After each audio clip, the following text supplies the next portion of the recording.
प्रतिदिन देव स्थानों पर जाता तथा गरीबों को धन देकर उनके कष्ट दूर किया करता था। उसकी पत्नी कमल के समान मुख वाली सती साध्वी स्त्री थी। भद्रशिला नदी के तट पर उन दोनों ने श्री सत्यनारायण भगवान का व्रत किया। उस समय वहाँ साधु नामक एक वेश्य आया। उसके पास व्यापार के लिए बहुत सा धन था। वह वेश्य नाव को किनारे पर रोककर राजा के पास आया। राजा को व्रत करते देखकर उसने विनय पूर्वक पूछा, हे राजन, भक्ति पूर्वक चित्त से यह आप क्या कर रहे हो? मेरी भी सुनने की इच्छा है। कृपया आप यह मुझे भी बताइए।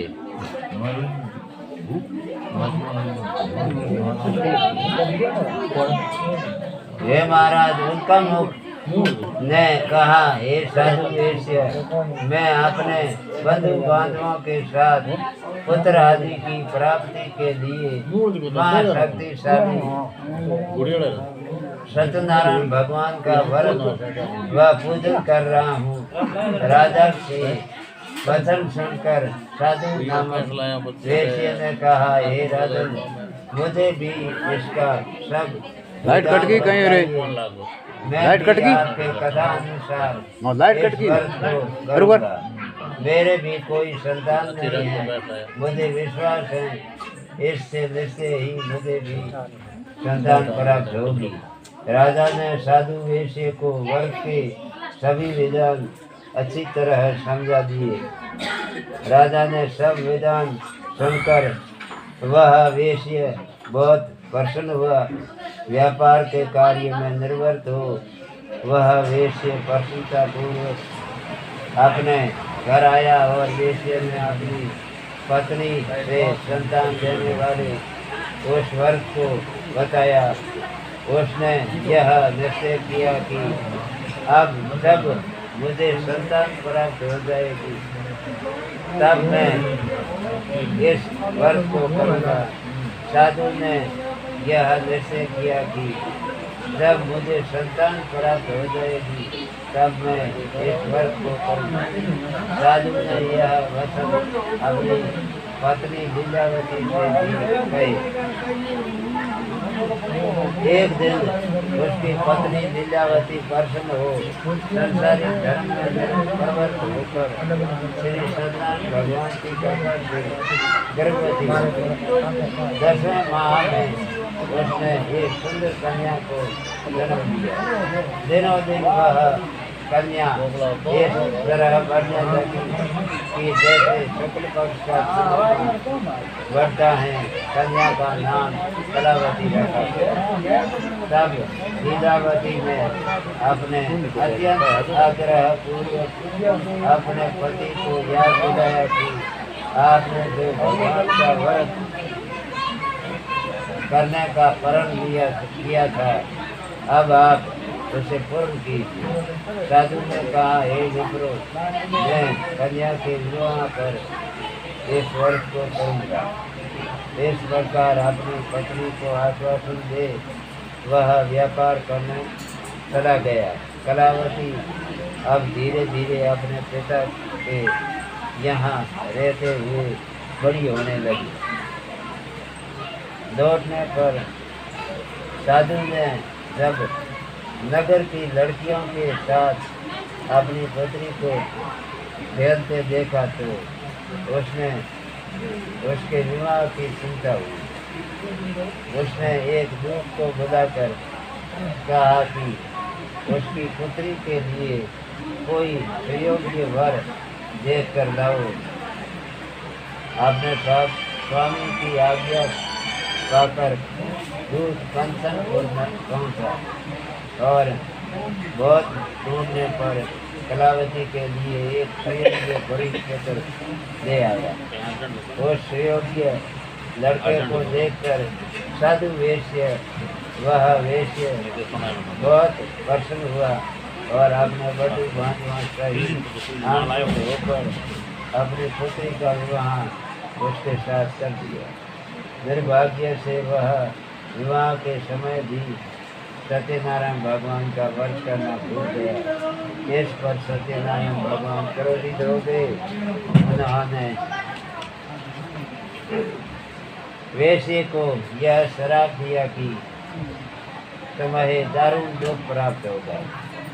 अपने कार्य में कुशल साधु नामक वह वैश्य अपने दामाद सहित नावों को लेकर व्यापार करने के लिए समुद्र के समीप रतनसार नगर में गया। दोनों उस नगर के राजा चंद्रकेतु से अनुमति देकर वहाँ व्यापार करने लगे। एक दिन भगवान सत्यनारायण की माया से प्रेरित एक चोर राजा का धन चुरा कर भागा जा रहा था।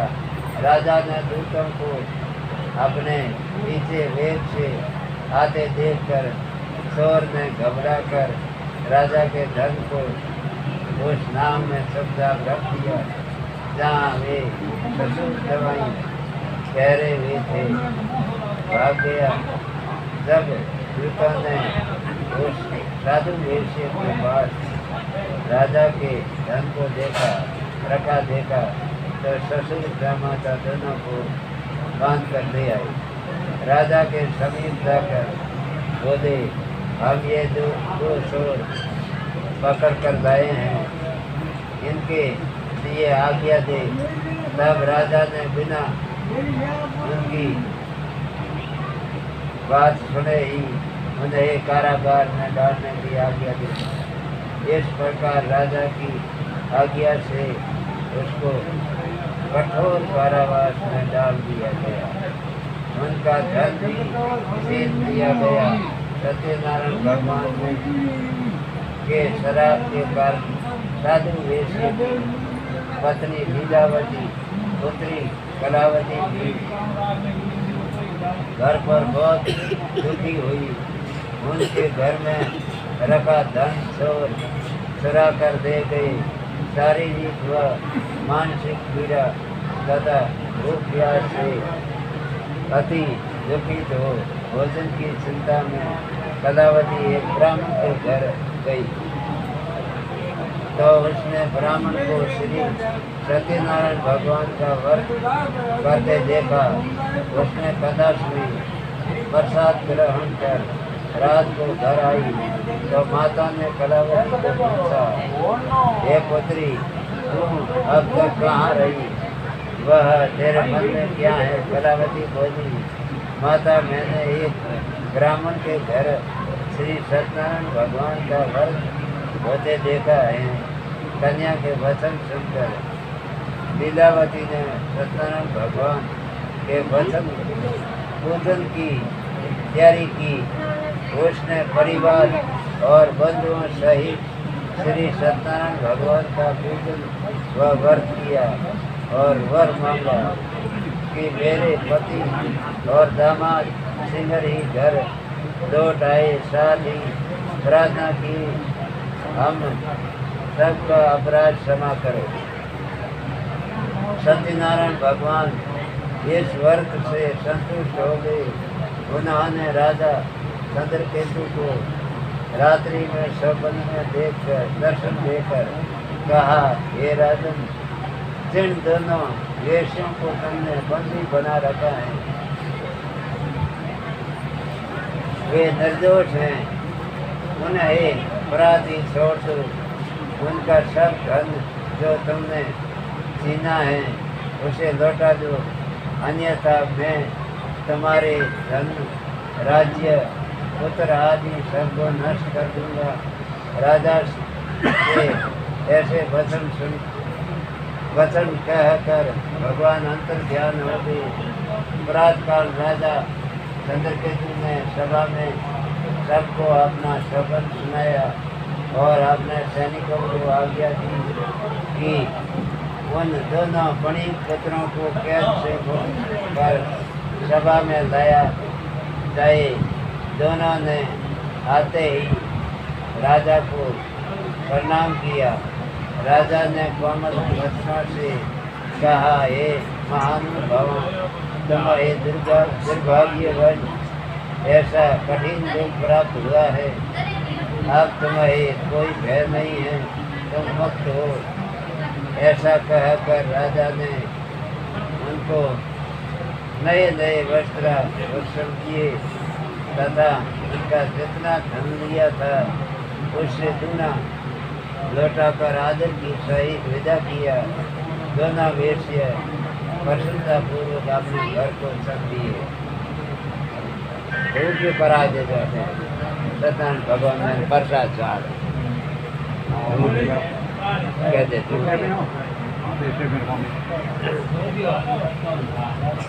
मंगा प्रसाद छाड़ पर श्री श्रुति ने कहा, आगे कहा, वेश्य ने मंगलाचार करके यात्रा आरंभ की, अपने नगर को चला। उनके थोड़ी दूर आगे बढ़ने पर दंडी वेशधारी श्री सत्यनारायण भगवान ने उससे पूछा, हे साधु, तेरी नाम में क्या है? अभिमानी बड़ी घसता हुआ बोला, हे दंडी, आप क्या पूछते हैं? क्या धन लेने की इच्छा है? मेरी नाम में तो वेद और पते हैं। वैसे बोलता कठोर वचन सुनकर दंडी वेशधारी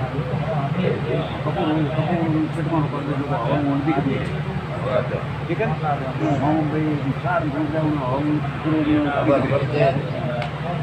सत्यनारायण भगवान ने कहा, तुम्हारा वचन सत्य हो। ऐसा वहाँ से चले गए। कुछ दूर जाकर समुद्र के किनारे बैठ गए। दंडी महाराज के जाने के पश्चात नित्य क्रिया से निर्वस्त होने के बाद नाव को ऊंची उठी देखकर अचंभा किया।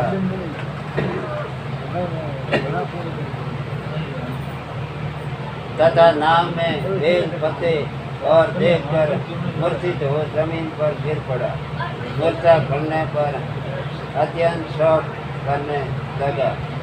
तब उसके जामाता ने कहा, आप शोक न करे, यह दंडी महाराज का श्राप है, अतः उनकी शरण में ही चलना चाहिए, तभी हमारी मनोकामना पूरी होगी। जामाता के वचन सुनकर वह साधु वेश्य नामक वेश्य दंडी महाराज के पास पहुंचा और अत्यंत भक्ति भाव से प्रणाम करके बोला, मैंने तो आपसे असत्य वचन कहे थे, उनके लिए मुझे क्षमा करे।